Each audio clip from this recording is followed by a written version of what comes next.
Merci, merci de m'accueillir à Kokore, ce lieu que je connais, où j'y étais il y a 2 ans.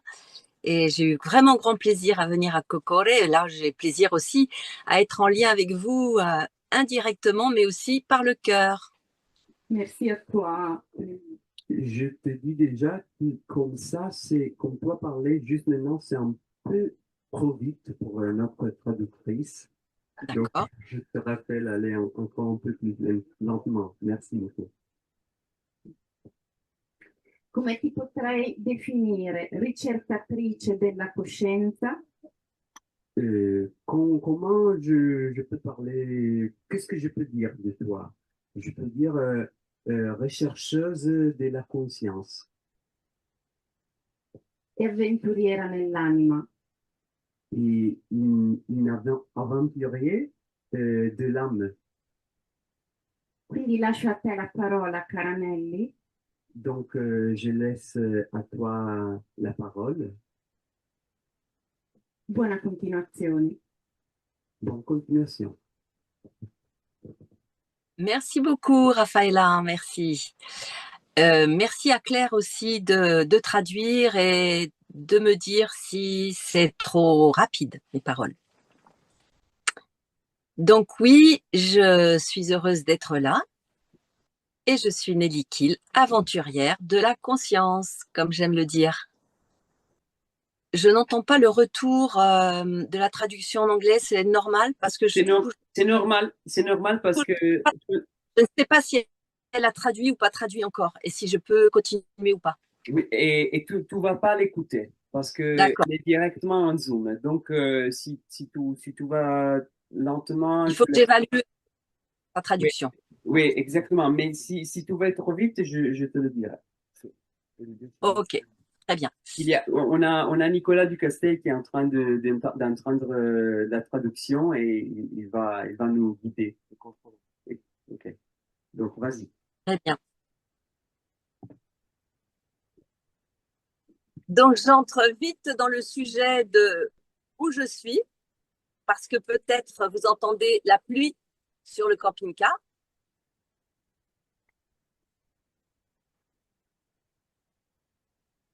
parce que là, je suis en Estonie, dans les pays baltes, et il vient de se mettre à pleuvoir là tout de suite. J'espère que ça ne dérange pas.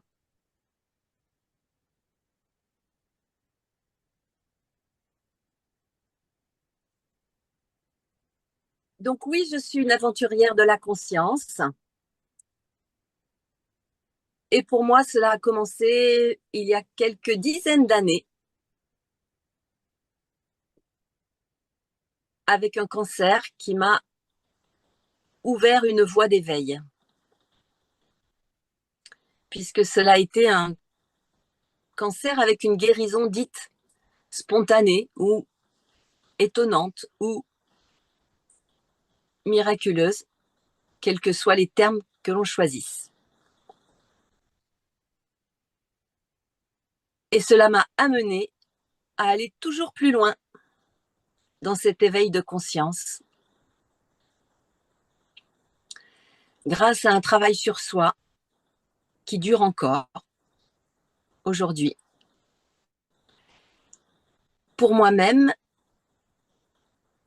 et pour les personnes que j'accompagne. Donc ça m'a ouvert à ce lien corps-esprit qui passe par le cœur, à la sexualité sacrée, au lien intime avec la nature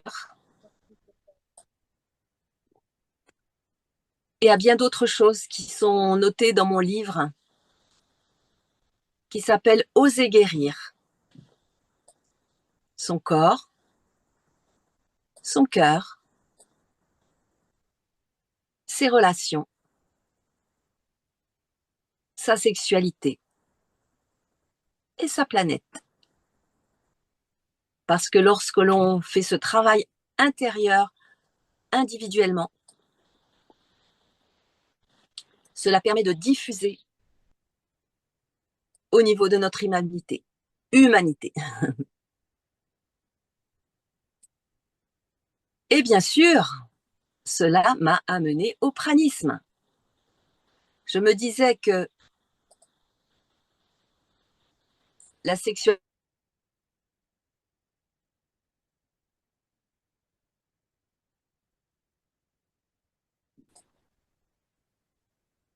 et je me suis dit ensuite que le pranisme, c'était le kilo de cerises sur le gâteau. Sauf que il est virtuel puisque c'est pranique.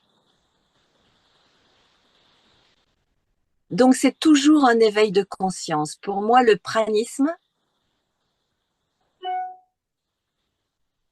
c'est une voie d'alignement.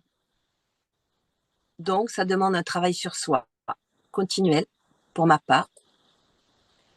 Ce n'est pas une performance. Il n'y a rien à vouloir avec son mental. Rien à vouloir avec son ego.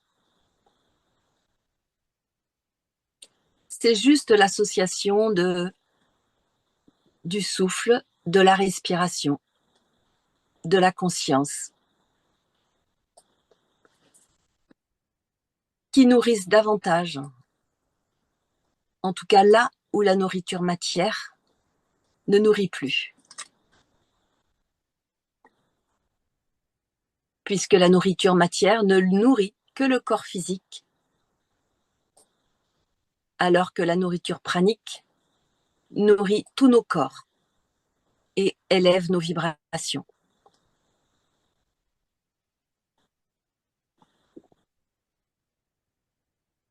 Donc ça m'a amené aussi, il y a 5 ans maintenant, à accompagner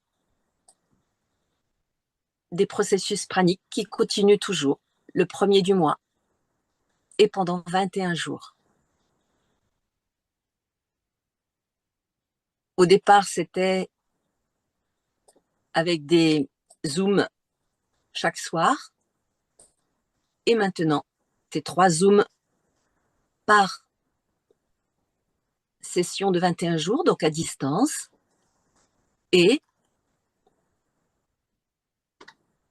avec une vidéo que j'ai concoctée chaque jour, qui correspond à une spécificité de la journée sur ces 21 jours, et puis des échanges illimités 24 heures sur 24, sauf les quelques heures où je dors.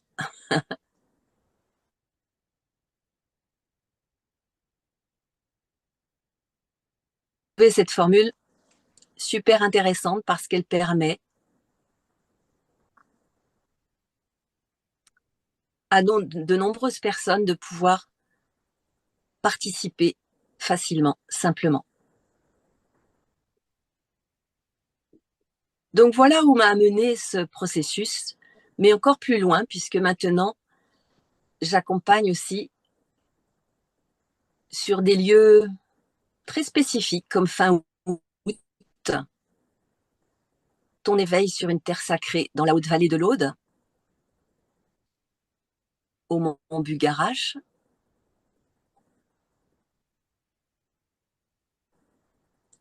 ou à la rencontre de son dauphin intérieur en Égypte au mois de novembre. Et plus loin encore,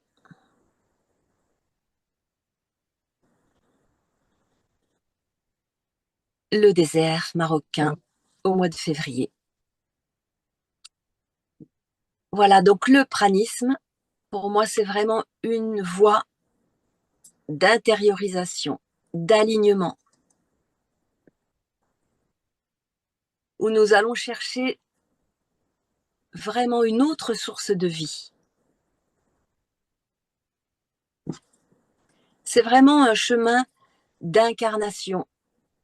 Nous nous incarnons sur cette terre de 3e dimension, avec ses turpitudes, avec ses oublis, son oubli de qui nous sommes, d'où nous venons, ce que nous venons faire sur cette terre.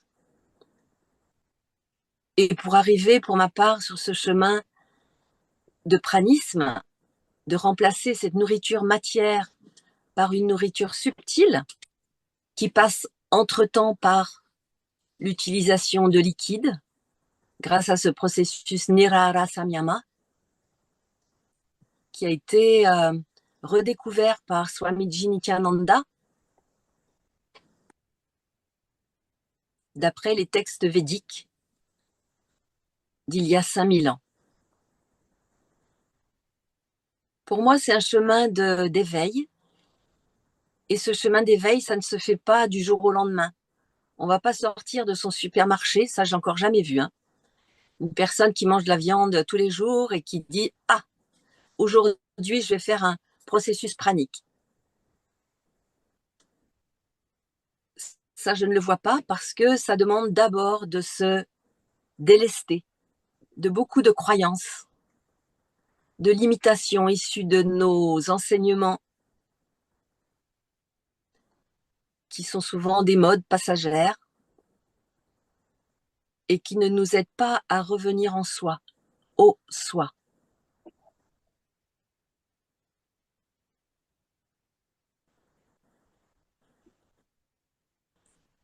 Donc pour revenir au soi, dès maintenant, je vais proposer pour que nous puissions vivre une harmonisation ensemble.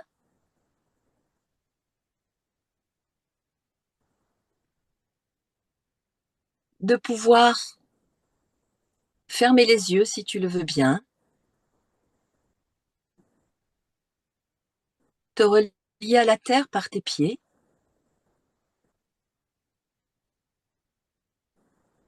te relier au ciel par ta tête,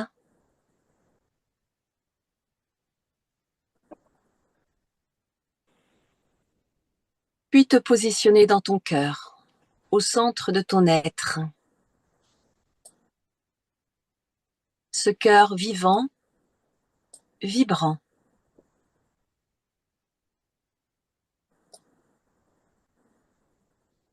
qui est relié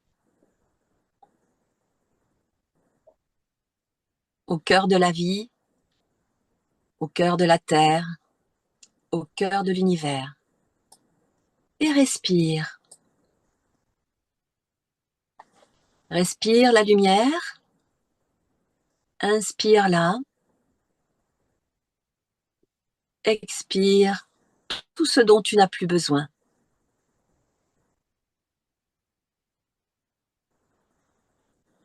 Reste dans ton cœur et laisse diffuser tout en respirant profondément, lentement, laisse diffuser cette lumière.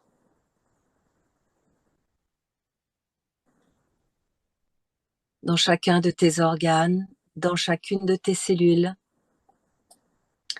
Cette lumière qui te nourrit, cette lumière que tu accueilles grâce à ta respiration, grâce à ton souffle.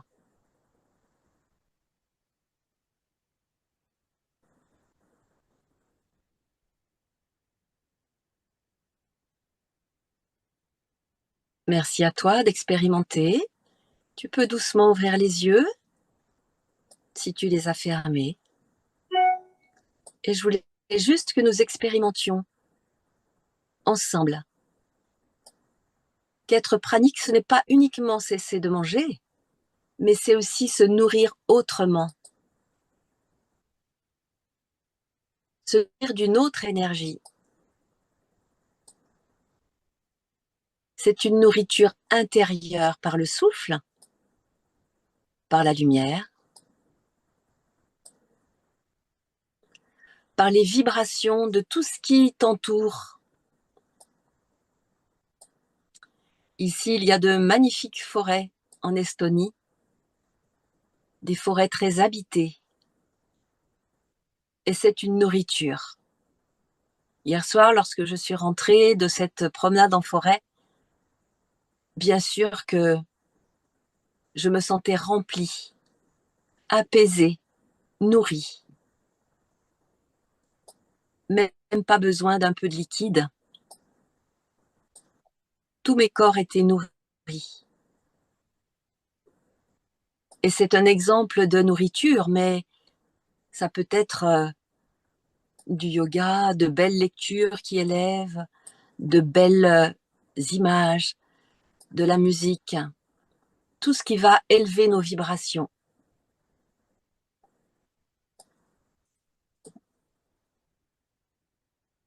Le petit danger, j'allais dire, et je l'ai vu dans mes accompagnements, c'est d'utiliser cette nourriture pranique, ce chemin pranique pour autre chose, c'est-à-dire pour maigrir, pour être un être performant, plus spirituel, plus pur, supérieur aux autres. Et là, c'est pas du tout le chemin. C'est vraiment, est-ce que tu sens un appel de ton âme qui t'emmène comme ça en avant? Est-ce que tu sens que c'est quelque chose qui vient de ta profondeur, comme un appel à te transcender, à aller plus haut, mais simplement plus haut? Je pense à Livingstone le goéland, cet oiseau, mais c'est une métaphore pour nous humains, qui cherchait toujours à s'élever plus haut, et qui n'était pas compris par ses pairs.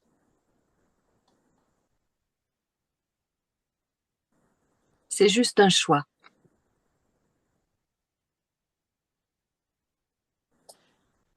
Et c'est important que ce soit un choix de cœur,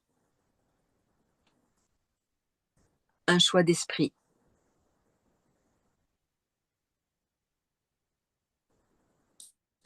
Et c'est le moment alors d'écouter vraiment. Le processus pranique, pour moi, c'est vraiment le moment d'apprendre encore plus. Je sais que vous savez faire déjà, mais encore plus d'écouter son corps, les messages du corps, le rythme du corps, les messages des émotions, les messages de l'âme. Et pour ça, ça demande vraiment de se poser, de s'intérioriser et de ne pas focaliser sur ce que l'on prend si c'est en liquide, par exemple, passer son temps à penser les liquides, à focaliser sur les liquides. Parce que pour moi, on passe à côté de l'essentiel, c'est qu'est-ce qui se passe à l'intérieur. Bien sûr que c'est un chemin unique pour chacun.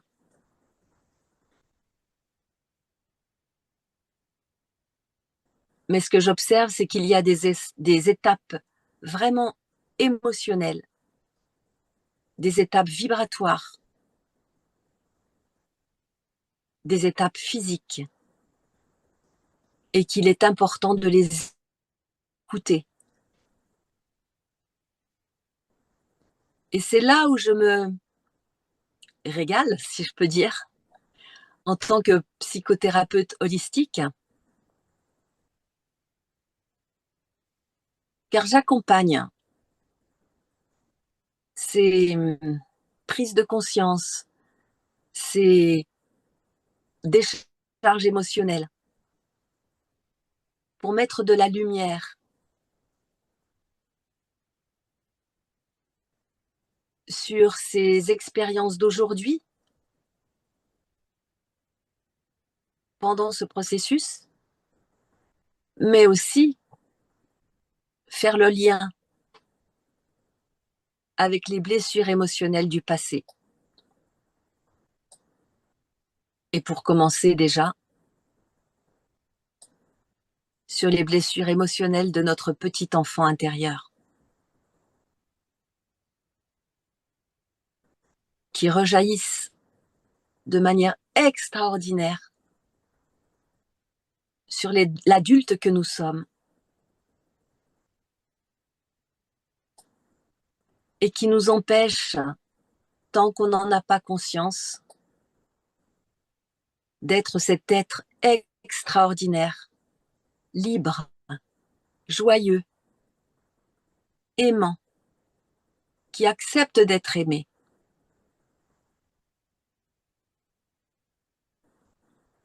Et pour moi, ce travail sur soi, il est incontournable. C'est un travail de conscience, ce qui veut dire mettre de la lumière sur nos ombres. C'est pas toujours très agréable, mais c'est tellement, tellement libérateur. Ça fait tellement de bien. Pour soi et pour l'humanité. Et c'est ça, mon moteur. Continuer à travailler sur soi, accompagner le travail sur soi pour notre humanité, qui en a grand, grand besoin. Et la connaissance, la conscience sont vraiment un chemin extraordinaire. Je peux faire part là de l'expérience de Françoise que j'accompagne ce mois-ci, entre autres ce mois-ci, entre autres, voilà. Françoise que j'ai eue au téléphone il y a 2 jours et qui me dit: Nelly, pendant ce processus s'active encore cette envie de manger les soirs vers 18-19 heures.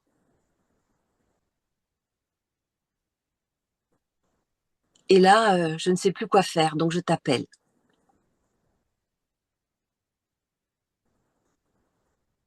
Et pour illustrer ce que je viens de dire tout de suite, eh bien, je l'ai accompagnée à aller voir cette petite fille qui ressentait les mêmes émotions que la grande Françoise qui doit avoir 55 ans environ.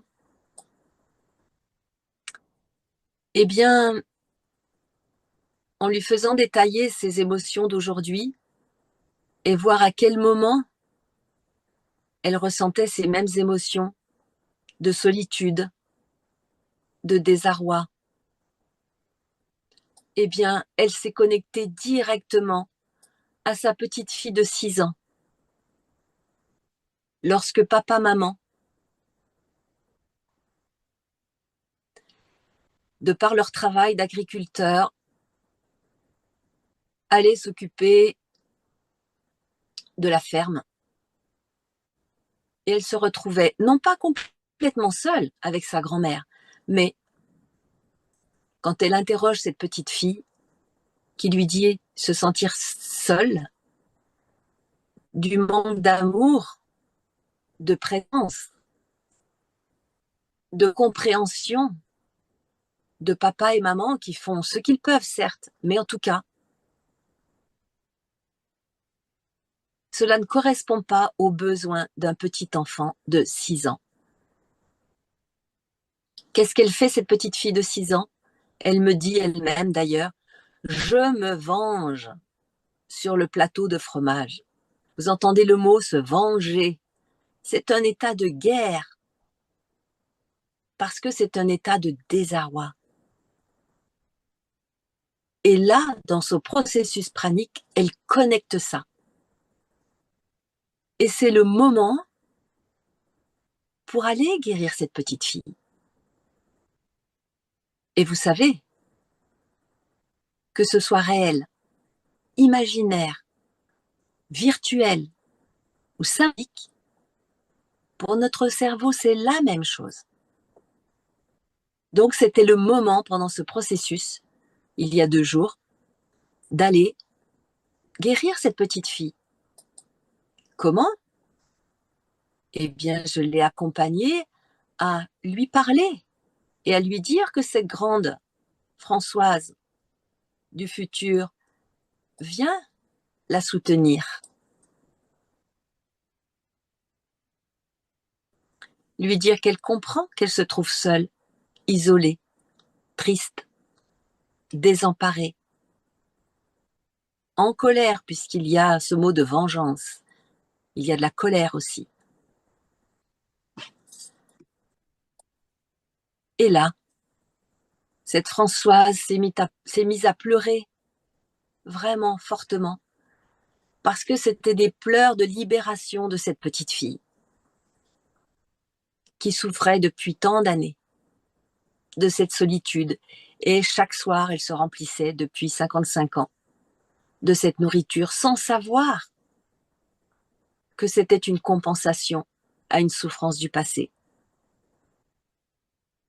D'où cette importance de transmutation, de transformation. Mais avant ça, c'est la conscience qu'il faut mettre dessus. Si on se dit « je ne veux pas savoir », l'inconscience fait son travail. L'anticonscience fait son travail. Et là, il a suffi d'aller voir cette petite fille, de lui parler de la rassurer, la prendre dans les bras, pour que la petite fille se mette à rire, à danser, et que la grande Françoise se mette à rire également, et me dise « Ah, je me sens soulagée ». C'est un premier pas, on va voir la suite, mais c'est un grand pas. Et un petit pas vers soi, c'est un grand pas pour l'humanité. J'y reviens toujours. Voyez un peu comment tout ça se met en place. Le pranisme, il n'arrive pas par hasard. C'est tout un chemin qui passe par un chemin de conscience, un chemin de travail sur soi.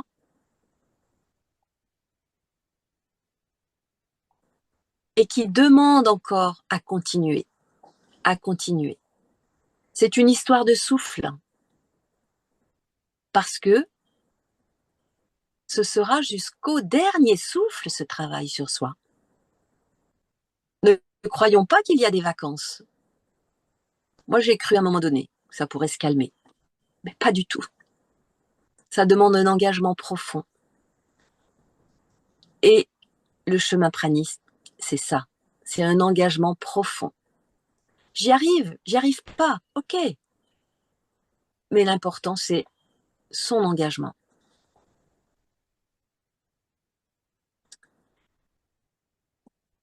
Et cet engagement permet de retrouver cette liberté intérieure que nous n'avons pas lorsque nous arrivons sur Terre, puisqu'il y a des obligations, des règles, un carcan. Et c'est petit à petit que nous retrouvons cette liberté intérieure.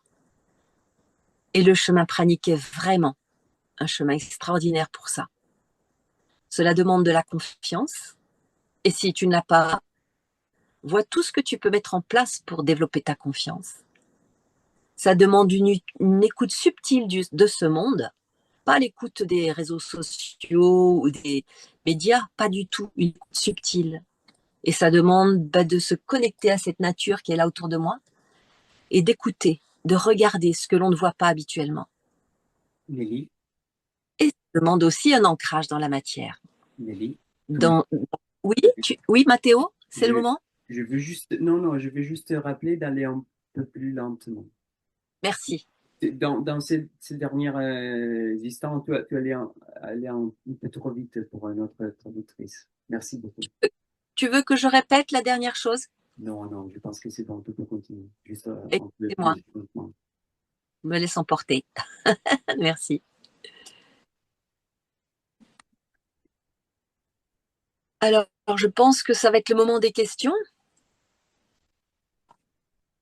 Je crois que je pourrais dire encore beaucoup de choses, hein, mais peut-être que c'est important de laisser la place aux questions maintenant. So, if anyone has questions, can come here, or if you're online, you can type the question in the question and answer section in Zoom.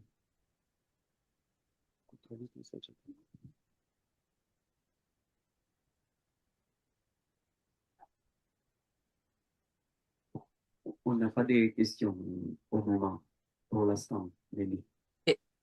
D'accord. S'il y en a qui apparaissent là à un moment ou à un autre, bah, tu me fais signe. Sinon, ce que je pourrais rajouter, c'est que le souffle, la respiration. Ah, Nelly, Oui, sont arrivées deux questions. Il y a deux questions en oui, ligne. Je vais te le lire. Tu vuoi leggerle tu? Sono in inglese. Ah, ok.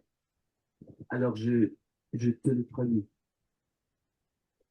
Comment tu peux définir le cœur. Comment, pardon? Comment? Attends, je change de microphone.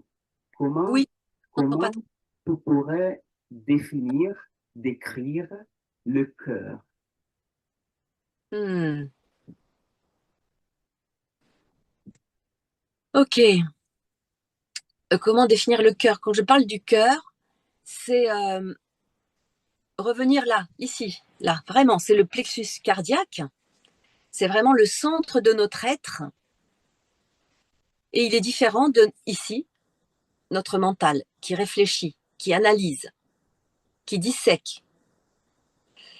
Et si je me mets ici, dans cet espace du cœur, concrètement, physiquement, et que je respire à partir de là, en coupant la tête, comme j'aime le dire, c'est-à-dire en enlevant le plus possible, je sais que c'est pas facile, mais en enlevant le plus possible nos pensées, en respirant profondément et lentement, eh bien, le cœur se met à parler. Notre intériorité, notre être subtil, notre sagesse intérieure ne demande qu'à nous parler. Et pour ça, ça demande du silence.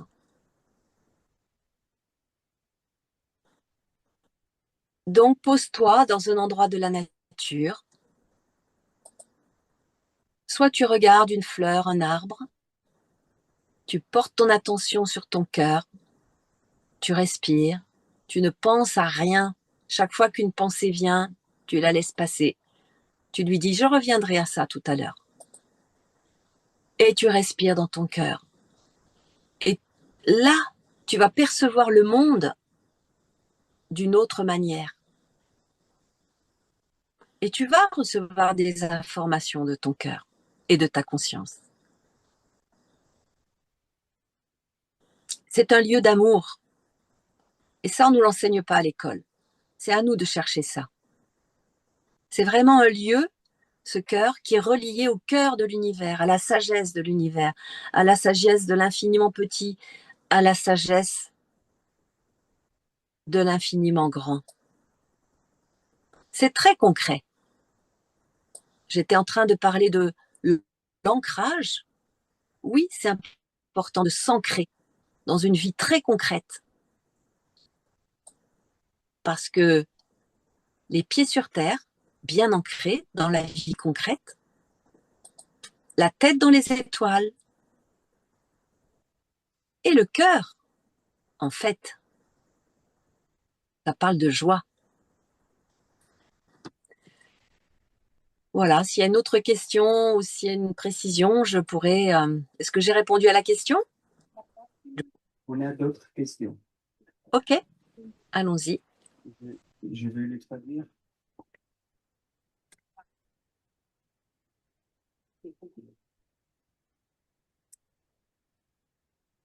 Quel est ton conseil pour guérir les énergies,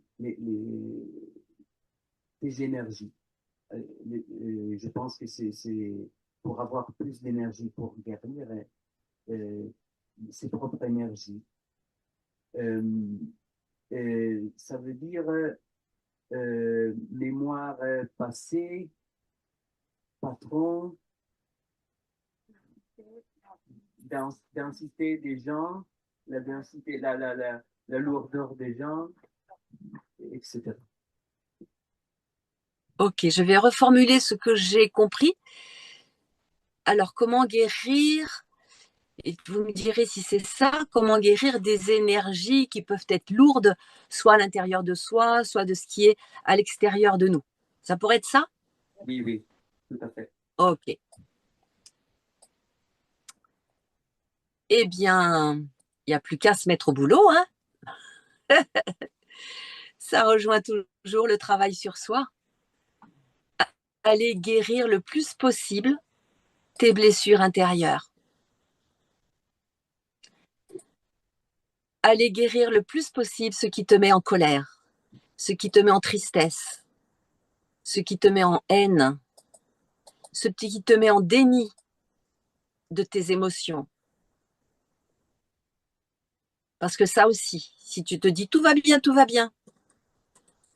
mais qu'il y a des choses qui se positionnent pas forcément bien autour ou dedans, c'est que c'est un déni des émotions. Donc pour être dans des énergies les plus hautes vibratoirement, donc c'est guérir tes blessures. Donc ça demande du travail et tu ne peux pas le faire tout seul. C'est important de te faire accompagner par un bon professionnel. Le processus pranique va ouvrir des portes. Donc c'est un bon moment pour le faire. Des pratiques toutes simples, celles que je vous ai fait faire 2 fois là. Et n'ayez pas peur des énergies sombres à l'extérieur.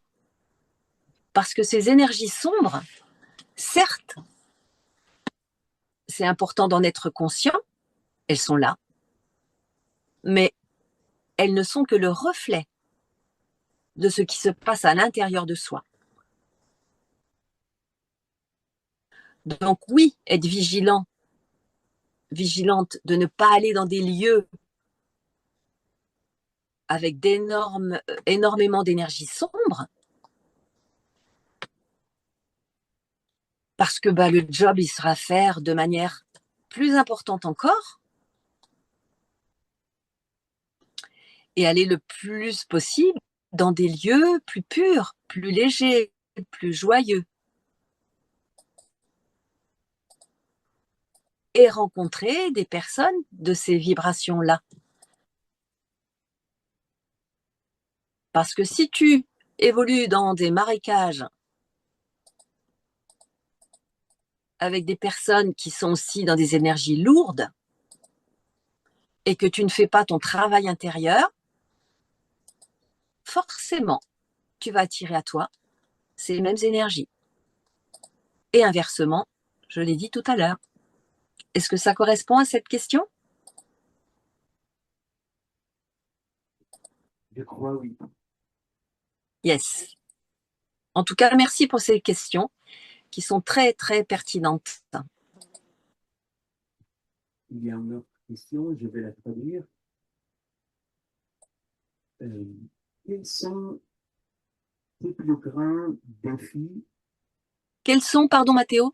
Quels sont tes plus grands défis? Challenge, défis. J'ai pas entendu, désolé. Tu n'as pas entendu?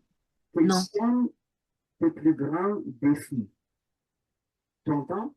Tu m'entends? Oui, oui. Quels sont les plus grands défis ou mon plus grand défi? Oui, de toi et des personnes qui nous accompagnent avec le process, dans tes processus. Et quels sont ces défis et comment tu fais pour les traverser, les transformer? Oui. Mon plus grand défi, je peux parler de moi déjà, c'est de rester le plus possible aligné corps, cœur, esprit. Sachant que, comme je viens de le dire là tout à l'heure, il y a beaucoup, beaucoup extérieur.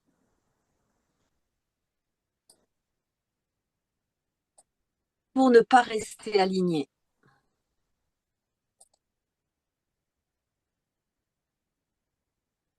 Et ça demande à chaque instant beaucoup de conscience, d'engagement, de choix, de décision. Pas toujours très facile parce qu'il peut y avoir des ambivalences.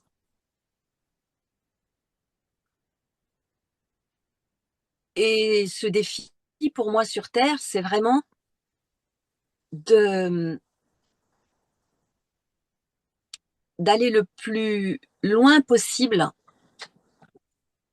dans cette conscience d'être divin venu vivre cette incarnation. Donc c'est un jeu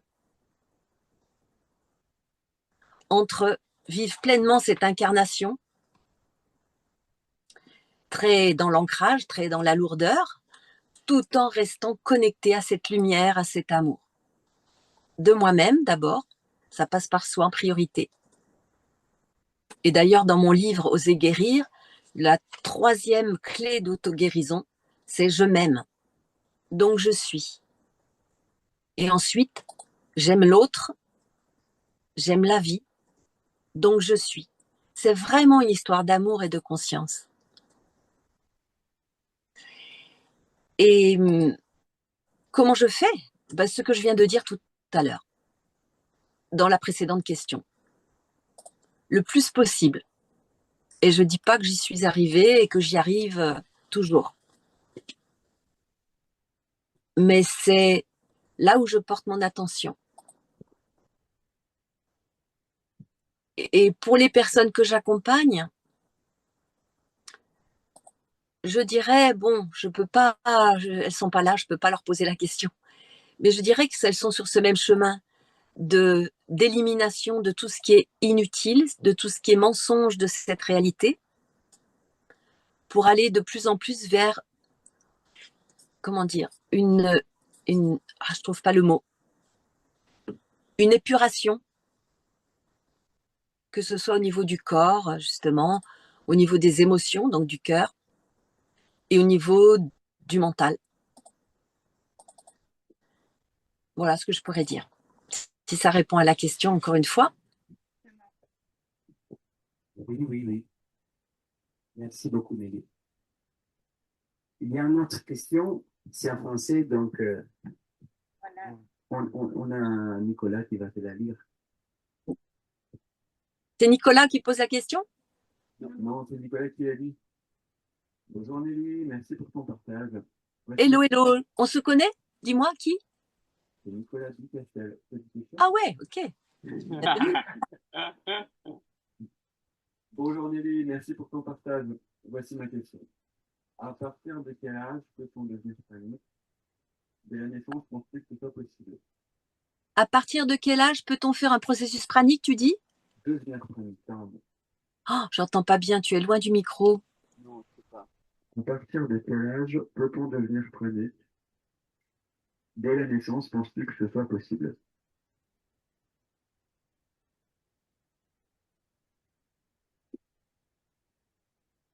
Alors, ce que j'ai observé, moi, dans mes processus d'accompagnement, c'est qu'il y a des enfants qui se mettent naturellement en processus quand leurs parents sont eux-mêmes en processus. Parce que ben, c'est naturel pour eux, quoi. Maintenant, à savoir si c'est juste ou pas juste, ça, je ne m'avancerai pas sur ça. Ce que je sais aussi, c'est qu'il y a des enfants qui naissent praniques. Mais dans ce monde-là, ça ne fait pas partie de notre culture. Donc, les parents, le personnel soignant, médical, va tirer la sonnette d'alarme, va vouloir nourrir cet enfant de force. D'ailleurs, j'ai de nombreuses personnes qui viennent en processus et qui ont vécu ça dans leur enfance, où elles ont été nourries de force. Et j'en ai pas tiré la conclusion, mais presque, qu'en fait, elles étaient déjà dans ce processus pranique, naturellement. Mais que ça ne pouvait pas être entendu dans notre culture à ce moment-là. Il y a un livre que j'ai lu qui s'appelle « Je viens du soleil ». Il est magnifique. Et c'est un petit garçon qui dit qu'au moment de la naissance, il a souhaité se souvenir d'où il vient. Et il fait des dessins des lieux d'où il vient. Et c'est vraiment plein de cœur, c'est magnifique. Et il raconte, ses parents étaient dans une ouverture de conscience et ont écrit ces paroles et ont écrit ces dessins, enfin, ont conservé ces dessins. Ce livre est magnifique. Et concernant la nourriture, ce que je peux me souvenir, c'est qu'il disait qu'il n'avait pas envie de se nourrir. Qu'il se nourrissait autrement. Il le disait vraiment à 4 ans, à 5 ans, qu'il n'avait pas besoin de nourriture. Sauf que ça crée un souci au niveau scolaire, au niveau médical. Ses parents l'ont amené voir une médium qui a pu lui parler, qui a pu reconnaître qui il est, accepter qui il est, sa préscience. Et elle lui a dit aussi, tu sais, si tu veux t'intégrer sur cette terre, c'est important que tu manges. Ça fait partie des rituels sur cette terre. Et dit comme ça, cet enfant s'est mis à manger. Alors il a mangé à l'école, à la cantine. Sans doute pas la meilleure nourriture, hein. Mais il a compris que pour s'intégrer sur cette terre, il y avait certains comportements, rites, rituels qu'il était nécessaire de faire.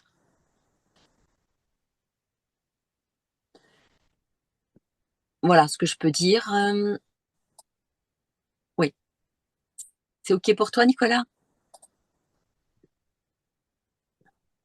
Et c'était pas une question de Nicolas, c'était une question de quelqu'un en ligne. OK.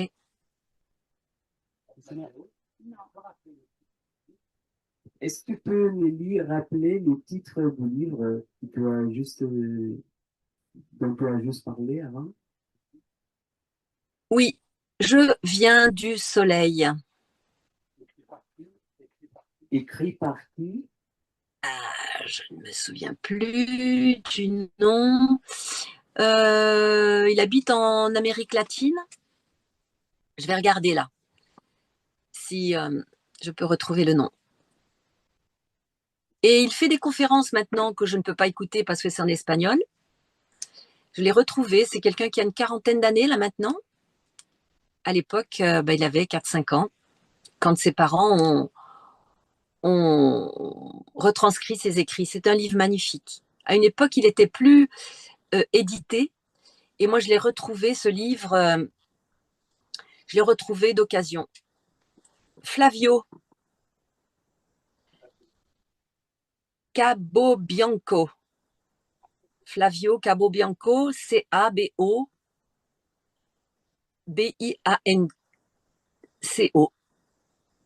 Et c'est un livre de 1994. Voilà, on dit que à travers ses textes et ses écrits, on y découvre avec fraîcheur et profondeur sa vision de l'univers, voilà, du spirituel, de la réincarnation, du temps, etc., etc. Et y compris la nourriture, puisque c'était la question ici pour nous, en tant que sur ce chemin pranique. D'autres questions? Merci. J'ai une question pour toi, Nelly. Tu m'écoutes? Alors, avant, tu as parlé de la vengeance du fromage. De là? La vengeance du fromage, de manger le fromage pour se venger. Et Oui, oui, oui, oui, oui. exactement. Moi, ça me touche beaucoup parce que je vois bien dans moi et dans les autres cet aspect-là, d'utiliser la nourriture pour compenser des émotions. Et quand je vois ça, une partie de moi et autres personnes, alors on arrive à la conclusion toute nourriture est une compensation. Donc, il ne faut pas manger parce que c'est seulement une compensation. Ça pourrait être une conclusion. Mais quand j'arrive à cette conclusion-là, mon corps et mon cœur me disent non. C'est pas seulement comme ça. Pour moi, hein. Parce que j'ai expérimenté des fois que je mangeais. Et oui, c'était un peu aussi de compensation, mais il y avait des intégrations, des choses à comprendre, des choses merveilleuses de partage avec des gens. Il y avait du cœur et l'amour. Donc, c'est pas seulement ces compensations, mais c'est pas seulement. Et je me suis aperçu aussi que quelquefois, et même souvent, on ne mange pas quelque chose, je ne mange pas, je décide pas de ne manger quelque chose pour compenser des émotions. Bon, si tu es un psychothérapeute, il y a l'anorexie et tout ça, il y a beaucoup de souffrance et beaucoup de compensation aussi dans décider de ne manger pas quelque chose ou de décider de manger seulement des liquides, de prendre seulement quelque chose ou une régime particulier. Donc, je vois de la compensation et de la souffrance d'un peu, et aussi, carrément, il y a beaucoup, aussi, il peut y avoir beaucoup de plaisir et d'amour et de connexions incroyables en décidant de ne pas manger. Ok. Donc, je voulais savoir comment dire, qu'est-ce que tu sens de ce que je dis. Oui, c'est très intéressant, Mathéo. Merci d'avoir posé ça. En fait, il y a plusieurs tiroirs là, hein. Mais je vais te dire ce que je perçois là où j'en suis aujourd'hui. Donc oui, souvent nous mangeons par compensation. Parce que, et je le vois dans les processus que j'accompagne, j'accompagne vraiment à dire, si tu as faim, regarde quel est ton besoin premier, essentiel. Est-ce que c'est vraiment de la nourriture ou est-ce que c'est du repos, de la distraction, un besoin d'amour, un besoin de lien, un besoin de plein d'autres choses. Et sauf que quand on est petit, l'enfant pleure, on lui met un gâteau ou un bonbon dans la bouche. Qu'est-ce qu'il associe, l'enfant? Il associe frustration, difficulté à je mange. Et ça va taire. Qu'est-ce qu'il fait l'enfant quand on lui donne ça? Il arrête de pleurer. Parce que ça vient compenser, c'est pas que ça vient guérir sa blessure. Il aurait sans doute été préférable que maman ou papa puisse reconnaître sa souffrance, l'accueillir, l'aider à la transformer, à aller au-delà de ses peurs et de ses émotions. Mais non, dans cette réalité, souvent, on va donner un bonbon, un gâteau, la nourriture. Et si tu m'aimes, mange, disait ma grand-mère. En gros, c'était comme ça. Fais plaisir, fais-moi plaisir, mange. Donc oui, c'est une compensation. Et on mange nos émotions. Une personne me disait lors d'un processus, je me rends compte que la nourriture, c'est le plus grand des abus. Plus encore que l'abus sexuel. Parce qu'on s'abuse un jour. Alors oui,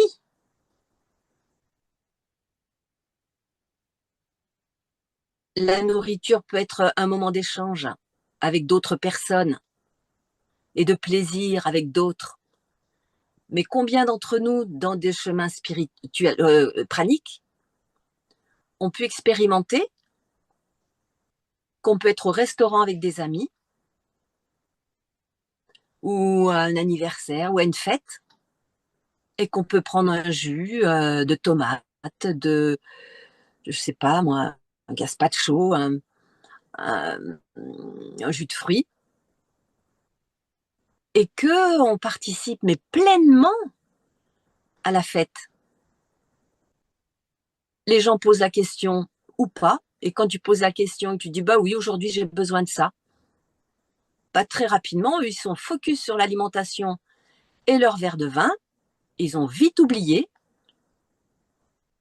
que tu ne manges pas de nourriture solide et tu participes à la fête. C'est pas la nourriture qui nous amène le plaisir, c'est le contact avec l'autre.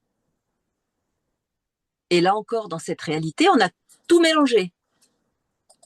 Et dans notre cerveau, ça fait un bug, ça, tout est mélangé.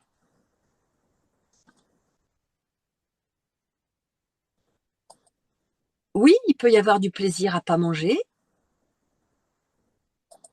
Il peut y avoir du plaisir à manger, mais voyons si ce qui est nécessaire à notre être. Moi, j'ai la croyance, c'est une croyance, hein, mais c'est une perception plus.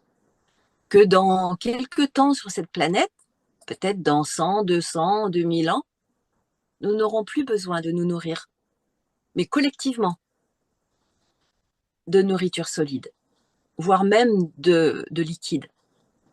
Parce que nous serons en telle harmonie avec la nature qui est tellement généreuse, qui ne souhaite que nous nourrir. Nous serons en tel taux de vibration que nous n'aurons plus besoin. Est-ce que les êtres de lumière se nourrissent de nourriture solide? Ben non. Par contre, peut-être qu'ils peuvent s'amuser de temps à autre à avaler un produit. Bon, je n'y suis pas allée, donc je ne peux pas vous dire quoi. C'est ce qui se passe déjà pour un certain nombre d'entre nous, c'est-à-dire être en nourriture pranique et de temps en temps avaler un peu de nourriture solide pour le fun, mais pas pour se nourrir. Parce qu'on sait que c'est pas ça qui nourrit tous les corps et que ça ne nourrit que le corps physique. Et que si je nourris les autres corps d'une autre manière, ça va redescendre dans mon corps physique. Et donc l'anorexie, la boulimie, si vous voulez aller entendre sur ça, j'ai fait ma conférence à distance, je crois que c'était en 2021 ou 22, peut-être 22. Donc sur mon site Oser être soi, non, pas sur le site, sur ma chaîne YouTube Nelly Kiel, N-E-2-L-Y, Kiel, Q-U-I-L, ben vous trouverez dans la playlist Oser se nourrir de lumière, cette conférence que j'ai faite ici à Kokore, j'ai fait le parallèle entre la nourriture pranique et l'anorexie et la boulimie, qui est aussi un trouble alimentaire. Et sur cette terre, on dit que c'est un trouble de la personnalité. Ouais. C'est vite dit. Ce que j'ai remarqué en accompagnant des personnes anorexiques, c'est qu'en fait, c'était des personnes qui n'étaient pas incarnées, qui refusaient l'incarnation. Et le travail a été de les accompagner à trouver du plaisir à être sur cette terre. Et ça me frissonne quand j'en parle parce que j'ai souvenir d'une jeune femme et après l'avoir accompagnée, sa tante m'a remerciée parce qu'elle m'a dit « Grâce à toi, enfin c'est pas à moi mais au travail qu'elle a fait, elle a pu se marier et avoir des enfants. » Ce qui n'était pas du tout gagné parce qu'elle n'était pas incarnée. Elle refusait cette incarnation avec toutes ses turpitudes.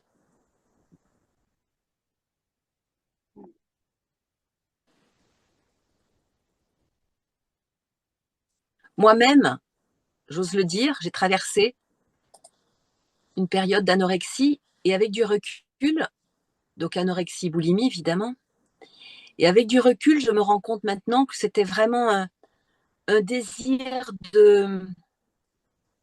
Ah, j'ai pas le mot là. De chercher autre chose que ce que je vivais. Donc c'était aussi une sorte de refus. Aller chercher autre chose, une transcendance.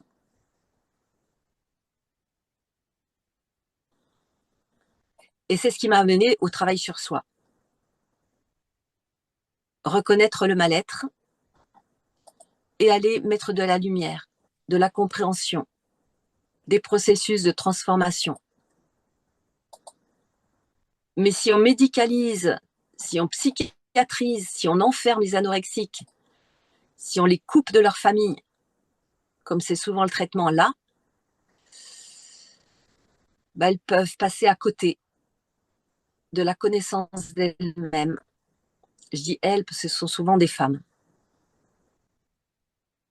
Alors que ça peut être un grand nombre de personnes qui ont besoin de nourriture spirituelle, de compréhension du fonctionnement de ce monde et qui sont certainement praniques à un certain niveau. Et on peut être pranique à 10%, à 20%, à 80%. Pour moi, c'est un chemin. Si je me nourris chez McDo, je suis pranique à 0%, parce que les produits ne sont pas de qualité, ne sont pas vivants. Et à l'inverse, à l'autre bout, si je me nourris de jus, de produits naturels qui viennent de la terre, qui ne demandent qu'à nous nourrir, eh bien, j'avance davantage vers le pranisme. Et je peux aller plus loin encore, mais en douceur. Rien ne sert de forcer. En douceur, en conscience et en engagement. C'est un job, je reconnais. Voilà ce que je pourrais dire. Il y a Oui, oui, une oui. question. Pardon? Ah oui, une autre question, oui. Oui, oui, oui. Bonjour Nelly, c'est Christophe. Je ne sais pas si tu te souviens de moi. Oui, bonjour Christophe. Bonjour Nelly. Merci déjà pour tout ce que tu nous donnes comme information et comme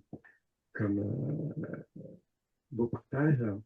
Et en fait, ce que je voulais te demander, est-ce que pour moi, il y a quand même un lien entre la nourriture et la sexualité?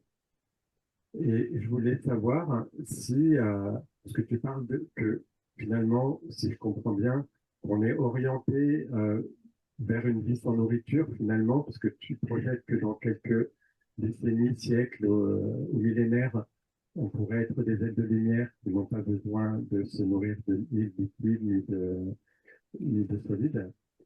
Est-ce que pour la sexualité, tu penses que c'est la même chose? Et peut-être, j'aurais te demander, est-ce que dans ton expérience, il y a un lien entre réduire la nourriture et le fait que la sexualité puisse réduire également? Eh bien Christophe, c'est une bonne question. C'est une bonne question. Et pour ça, je suis en cours d'élaboration de cette réponse. Et j'oscille. Pour l'instant, j'oscille. Ouais, c'est ce que je pourrais dire. Si je me connecte là intérieurement, ça me dit oui, qu'effectivement, il y a un lien. De toute façon, il y a un lien avec la bouche et notre sexe. Donc, il y a un lien. L'oralité, avaler l'oralité, et je trouve pas l'autre nom, enfin voilà, ça fait partie du développement de notre enfant, notre petit enfant. Donc oui, nous avons expérimenté ça sur cette terre, ça fait partie de notre incarnation, mais à un moment donné, lorsque nous élevons nos vibrations, d'abord nous vivons une sexualité qui n'est plus instinctive, c'est-à-dire premier chakra, c'est-à-dire j'ai besoin, allez, tac, tac, tac, tac, tac, tac, comme l'animal, Ouf, c'est fait. Donc ça, c'est la sexualité premier chakra pour moi. Et la sexualité deuxième chakra, c'est une sexualité en conscience, c'est-à-dire qui relie le sexe, le cœur, donc l'amour, et ici, la conscience, qui va bien au-delà de notre petit moi. Et donc déjà, ça, c'est une étape extraordinaire. Et moi, j'ai découvert ça avec la sexualité tantrique. Et c'est vrai que là aussi, comme la nourriture, je suis passée d'une inconscience totale au niveau de la sexualité à une sexualité consciente qui relie les différents plans. Et je pense aujourd'hui, même si je pratique toujours une sexualité la plus consciente possible, avec le plus d'amour possible, je ne peux plus pratiquer une sexualité, je crois que je l'ai jamais fait, mais voilà, je ne peux pas pratiquer une sexualité inconsciente. Et je pense qu'à un moment donné, oui, effectivement, là où j'en suis aujourd'hui, hein, je pense que la sexualité sera transcendée aussi. Mais elle peut être aussi conservée comme le petit bout de chocolat en processus pranique ou comme voilà, un petit bout de sexualité pour le fun, mais ne sera plus nécessaire un équilibre quand parfois c'est vraiment un besoin pour certaines personnes. Sans sexualité, c'est comme sans nourriture, donc ça devient une grande frustration. Eh bien, de la même manière que pour la nourriture pranique, je pense qu'il pourrait y avoir un pranique sexuel. C'est là où j'en suis, Christophe. Hein. Christophe qui est venu dans le désert. Oui, oui, C'est bien ça. oui. Est-ce que c'est une réponse pour cette question, Christophe? Oui, très bien, merci. Merci à toi de l'avoir posée.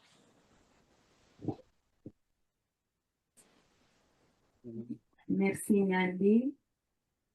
Merci de voir partager avec nous ta connaissance, ta connexion avec le cœur. Je peux parler un peu de français. Oui, bien sûr. Ti inviamo un abbraccio dall'Italia. Nous t'envoyons un grand câlin de l'Italie. Moi aussi, je vous fais un gros câlin comme ça. Un gros, gros câlin à tous. Merci beaucoup pour votre présence. Merci Raffaella. Merci Matteo. Merci Nicolas de mettre en place tout cela. Merci à tous et merci à chacun d'entre vous qui êtes sur ce chemin de conscience. Bon voyage dans la vie. Yes. On y va et le voyage continue ici, d'Estonie jusqu'en Finlande, en Suède, dans cette nature magnifique qui permet justement d'une connexion aux élémentaux, au cœur de la vie. Donc merci. Je vous emmène, pour ceux qui veulent, je vous emmène dans mon sac. Voilà, et à bientôt peut-être lors d'un processus. En tout cas, merci encore et bonne continuation à vous pour le festival où il reste combien de jours encore? 6 jours. Ok, super. Profitez, profitez. Merci.